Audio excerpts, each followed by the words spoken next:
वादी कश्मीर से धीरे धीरे अब टूरिस्ट जो है वो निकलना शुरू हो चुका है और कई सारे टूर ऑपरेटर्स का ये कहना है कि अगले महीने की बुकिंग्स कैंसिल हो रही हैं। कम उपेश एक टूर ऑपरेटर ने बोला कि 100 से ज़्यादा उसकी अगले महीने की जो बुकिंग्स हैं वो कैंसिल हुई हैं। और पहलगाम का जो ये टेरर अटैक हुआ है इसकी हम सब लोग कड़े अल्फाजों में मजम्मत तो करते ही करते हैं और उसके साथ साथ जो लोग शहीद हुए हैं इनके परिवारों का साथ भी हम सब लोग देते हैं। पहलगाम के अंदर इस कायराना हरकत के बाद जो है वो जम्मू कश्मीर के टूरिज़म पर बहुत बुरा असर पड़ा है।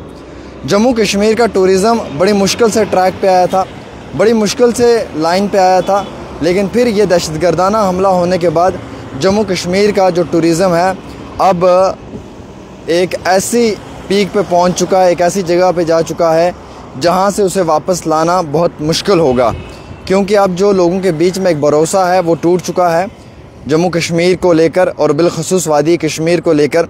और जो कश्मीर का टूरिज़म है वो पूरी दुनिया में माना जाता है। आपको मालूम है कि पहलगाम का वो बाइसरन इलाका जिसे जो है वो मिनी स्विट्ज़रलैंड भी कहा जाता है, जब वहाँ पर ही ऐसी दर्दनाक वाक़या या दर्दनाक चीज़ पेश हुई तो उसके बाद कहीं ना कहीं मुल्क हिंदुस्तान के अंदर और बैरूनी मुल्कों में भी, इंटरनेशनल कंट्रीज़ में भी जो है वो कश्मीर आने वाले तमाम सियाह जो टूरिस्ट हैं वो अपनी बुकिंग्स कैंसिल कर रहे हैं।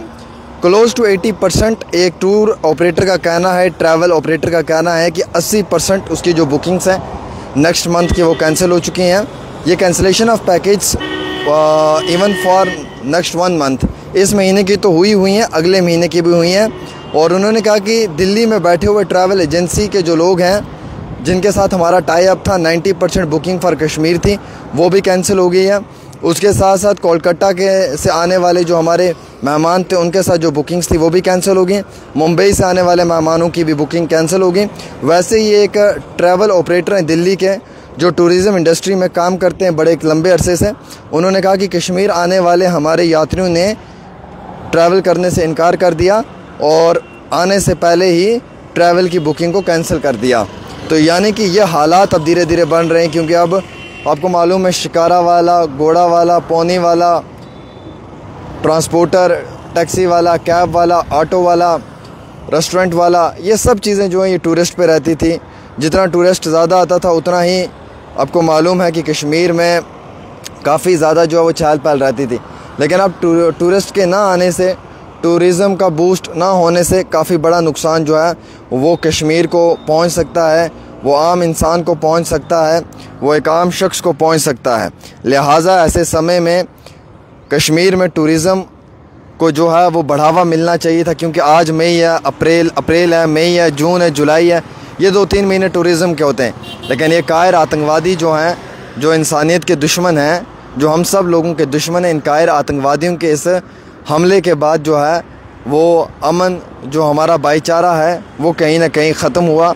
और बिलखसूस वादी कश्मीर की जानिब रवाना होने वाली गाड़ियाँ जो मुंबई से, दिल्ली से टूरिस्ट की थी या जो फ़्लाइट्स थी वो कैंसिल हो गई। उनका इंतहाई हमें बहुत दुख है और हम सब लोग ये चाहते हैं कि सब लोग जो हैं वो टूरिस्ट, जो हमारे टूरिस्ट भाई हैं उनको सपोर्ट करें।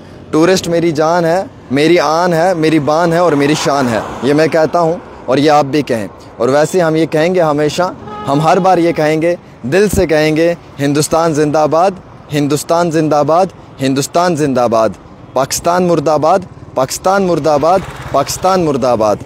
क्योंकि इस कायर मुल्क ने जो है वो हमारे जम्मू कश्मीर का अमन छीन लिया, इस कायर मुल्क ने हमारे जम्मू कश्मीर का सुकून छीन लिया, हमारे भाईचारे में फूट डालने की कोशिश की है और हम सब लोगों को जो है वो काफ़ी इंतहाई दिल से दुख पहुंचाने की कोशिश की है। हम इस पहलगाम अटैक को कभी नहीं भूलेंगे, हम हमेशा इन फैमिलीज़ के साथ खड़े हैं और हम इनके दुख और दर्द को हमेशा महसूस करेंगे। वैसे ही जम्मू व कश्मीर के अंदर जितने भी मेरे भाई हैं, हम सब लोग मिलकर इस पहलगाम अटैक की कड़े अल्फाजों में मजम्मत भी करते हैं।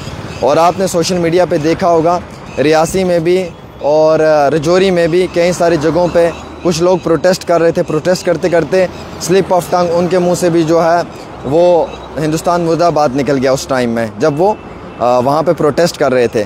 तो ये स्लिप ऑफ टंग होता है, रियासी में भी जो लोग प्रोटेस्ट कर रहे थे उनके वहाँ पे निकल गया, रजौरी में जो कर रहे थे वहाँ से भी निकल गया। तो कभी कभी स्लिप ऑफ टंग होता है, जानबूझ के कोई नहीं करता है। कोई ये नहीं चाहता कि मैं जानबूझकर अपने आप को बदनाम करूँ, अपना नाम गिराऊं। हमेशा इंसान से स्लिप ऑफ टंग या कभी कभार गलती से हो जाता है। अब जिससे गलती हो जाए वो अपनी गलती को एक्सेप्ट कर ले, तो बाकियों का काम रहता है कि उस गलती को रफ़ा दफ़ा करना। और वैसे भी आपको मालूम है कि अगर मैं इतना बड़े लेवल पर आकर पाकिस्तान के ख़िलाफ़ बात कर रहा था और इतने बड़े लेवल पर आकर मैंने पाकिस्तान को उसकी औकात दिखाने की कोशिश की, तो आप लोगों को अप्रिशिएट करना था। अगर वहाँ पे थोड़ी गलती से मेरे मुंह से एक आधा अल्फाज यहाँ वहाँ हो गया तो उस चीज़ को नहीं पकड़ लेना चाहिए था। मैंने तो उस पर फिर माफ़ी भी वहीं पे मांग ली कि मैं माफ़ी चाहता हूँ, गलती से हो गया। गलती से तो अंजना ने कहा, जो नेशनल एंकर, उन्होंने कहा अंजना ओम मोदी, ओम कश्यप की जगह मोदी कह गई। फिर वो रविश कुमार ने कई बार गलती कर दी है। अर्नब गोस्वामी ने अपने स्टूडियो में कहा मुझे पानी की जगह ड्रग्स दो। फिर ये चीज़ें होती हैं। एंकर्स बड़े बड़े नेशनल लेवल के एंकर्स से गलतियां हो जाती हैं, हमसे गलतियां हो जाती हैं, आपसे गलतियां हो जाती हैं। हम सब लोग गलतियों के पुतले हैं भाई। देखो इंसान, अब आप मुझे बोलोगे कि यार तेरे मुंह से सच्चाई निकल गई, तेरे मुंह में ये था, तेरे मुंह में वो था। जो रियासी में प्रोटेस्ट हुआ, जिनके मुंह से वो निकला, जो रजौरी में प्रोटेस्ट हुआ, वो तो बीजेपी के लोग थे। क्या आप उनके लिए भी यही बोलोगे कि उनके मुँह में भी यही था? गलत इंसान हो सकता है, गलती इंसान अपनी एक्सेप्ट कर सकता है, लेकिन कम से कम अगर वो अपनी गलती को एक्सेप्ट कर लेना तो फिर अगले इंसान का फ़र्ज़ होता है कि आप उसे माफ़ कर दें। या फिर अगर वो कह रहा है कि भाई ये स्लिप ऑफ टंग हुआ है तो आप दिल बड़ा रख लें। लड़ाई झगड़ा फितना फसाद से कुछ नहीं मिलता है मेरे भाइयों। हम सब लोग एक ही हैं, हम सब लोग एक ही थे और हम सब लोग एक ही रहेंगे।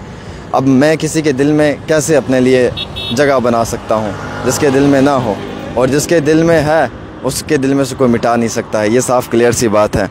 तो मैं गुजारिश करना चाहूँगा कि आप सब लोग जो हैं वो हमारे भाई हैं, और मैं भी आपका भाई हूँ। इस तरीके की चीज़ अपने दिल में ना रखें।